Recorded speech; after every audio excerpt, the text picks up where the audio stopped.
Hello guys, welcome back to my YouTube channel Tech with Yore. In the very last video, which was our first video, we talked about variables. Variables. So today we're talking about something new, data types. We have different kinds of data types in Python. We're going through most of them one after the other. If you didn't watch the previous video, please just go back and see the very first video so you have a better understanding of what you are doing today. So let's get started, guys. Now, the very first data type we'll be talking about today is the numerical data type. So, under the numeric data type, we have different kinds of data type: the integers, the float, and the complex. So, let's start with the integer. Now, what is an integer? An integer basically represents whole numbers without decimal points, either a positive whole number or a negative number. As long as it's a whole number without a decimal point, it's what? An integer. So, let's take a look at this code that gives us an example of an integer. We created a variable, and the name of the variable is called age. We assigned a value of 35 to the variable age we created. Now, the data type of the variable, we assigned to the variable is 35, and 35 is a whole number without a decimal point. So, if we print age, the variable we created will get 35, and if we print the type, of data type it is, we are going to get what? An int, because it is an integer. Now, if I hit shift and enter, you see that we have 35 and then int. So you're printing the age, which is the variable which is 35, and then the type, which is also what? Integer. So basically, integer are just whole numbers, positive or negative, without decimal points. So let's take a look at the next one, a float. What is a float? A float basically represents a number with a decimal point. So the integer does not have decimal points, whereas the float has what? Decimal points. So what's a float? Float basically represents a number with decimal points. Floating point numbers can be positive or negative. Yes, these floats can either be positive or negative, just as the integers can also be positive or negative. But please take note, floating point numbers has decimal places. They have decimal points after the whole number. So they have the whole number and the decimal part. The decimal part is also the fractional part.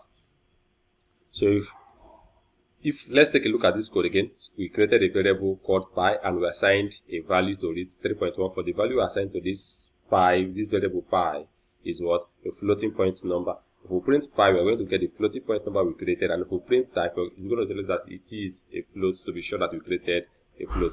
So if we hit shift and enter to run this cell, we see that 3.14 we created. We printed this, that which is pi, and it's telling us that pi we created is a float. So let's move on to the next one. We created another variable called, let's take a look at the next data type we have. It's a complex. So what is a complex? Basically, just as we have complex numbers, also Python have a data type of a complex that represents complex number. So a complex number is a number that has the real and the imaginary part. Here is the real number 2.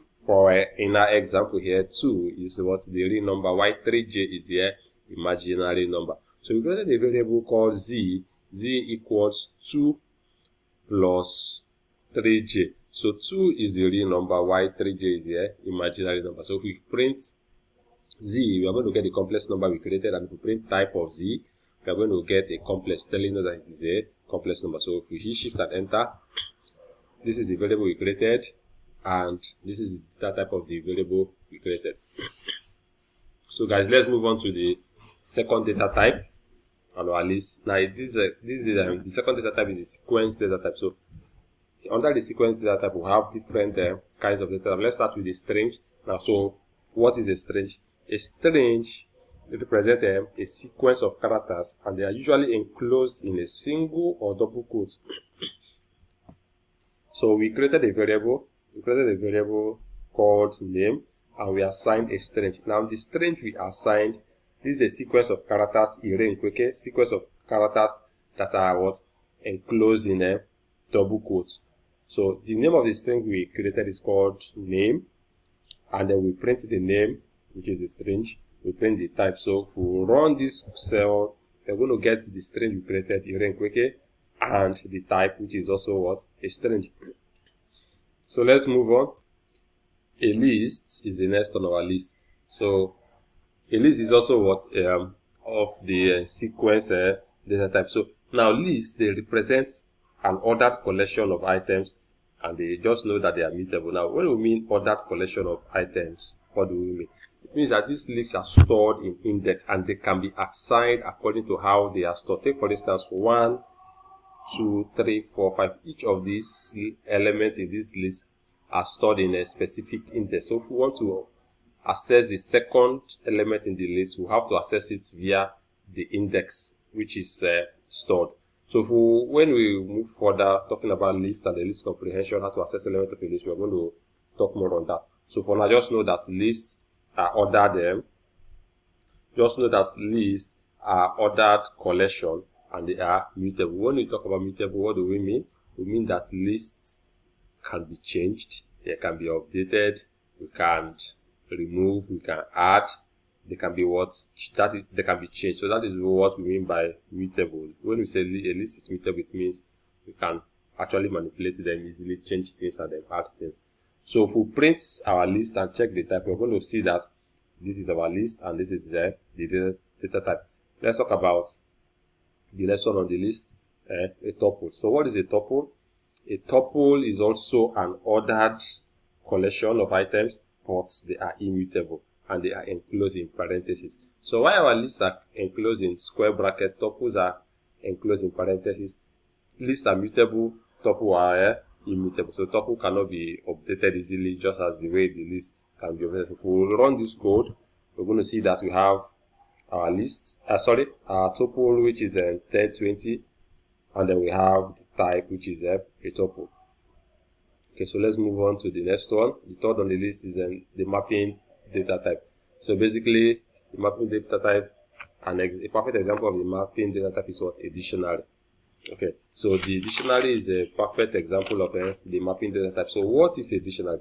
A dictionary is just a representation of a key and a value pairs. So if you see, we have a key here and we have a value assigned to each key. So we created a key called name and we assigned array to the key.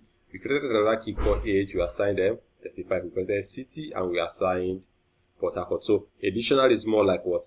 A presentation of a collection that has a key and a value pair. And note that these keys are unique and associated with their respective value. So the name here is unique and it has values.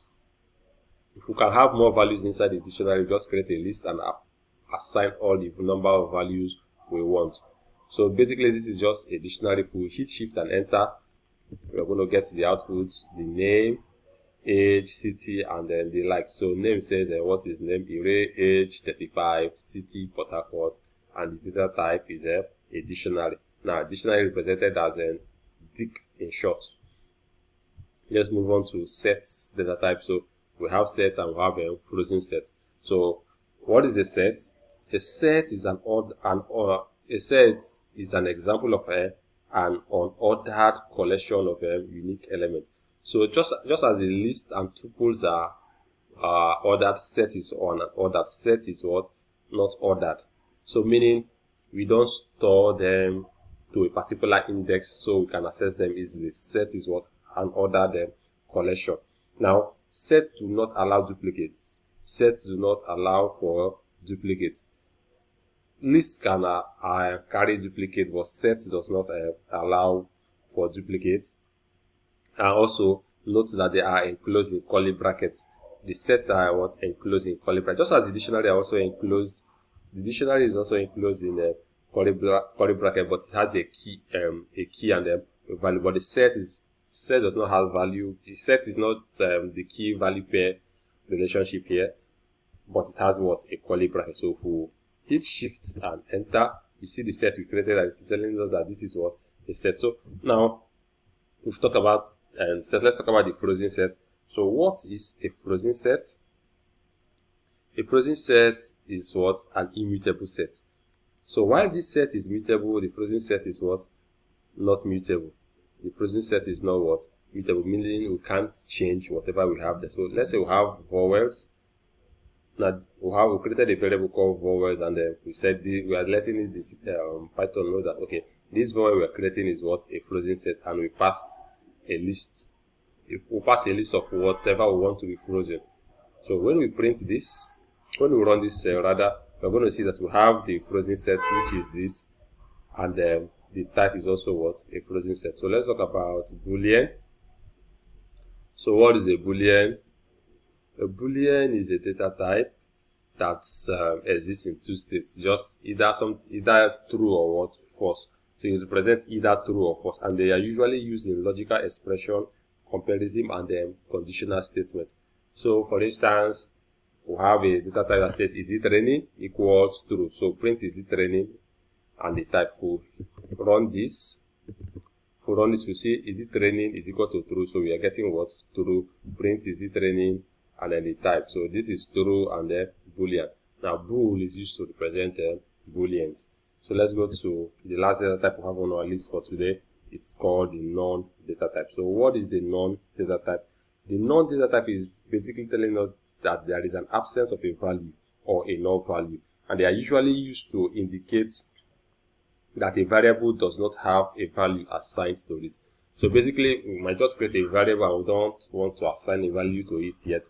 We can just say, for instance, we say result is equal to none, and we are printing none, and we are printing the type. So we created a value. Basically, it's just a variable without a value assigned to it. Just think of the non-data type as that. So if we run this, we are going to see that tells us that the result we run, we printed it is what of the none, and the data type is also none.